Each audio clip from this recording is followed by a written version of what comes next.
Salut la daronie. Chaque semaine, une question et Slate vous répond.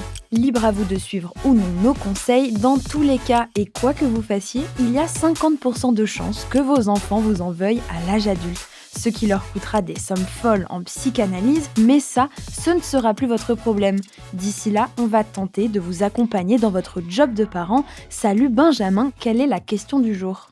Salut Mona, pour cet épisode, on a une maman divorcée qui nous raconte comment elle a surpris son fils de 12 ans avec son aspirateur. Alors qu'elle rentrait du travail, elle a entendu l'aspirateur dans la chambre du gamin.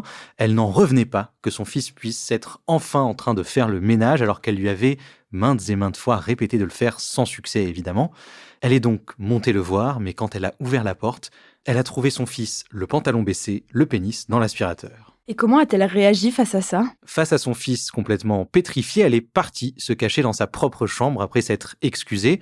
Son fils est parti en week-end chez son père sans en avoir reparlé avec elle. Du coup, cette maman ne sait pas quoi lui dire quand il rentrera et elle se demande même si en fait elle doit lui dire quelque chose ou si elle doit faire comme si de rien n'était. Et donc, quelle est la solution ? D'après Emily Hoff de Slate.com, on a souvent tendance à faire l'autruche quand on tombe sur ce genre de scène gênante. Seulement voilà, ce garçon risquerait à la fois de se faire mal et aussi d'abîmer la machine.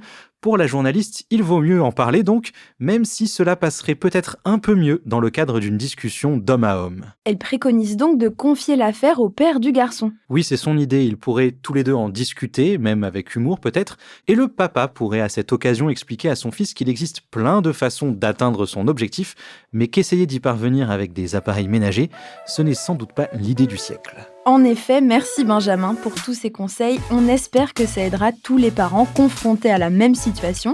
Retrouvez Salut la daronie la semaine prochaine pour de nouveaux conseils parenting. Et d'ici là, surtout, bon courage.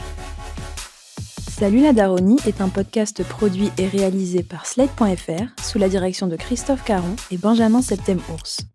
Concept, Christophe Caron.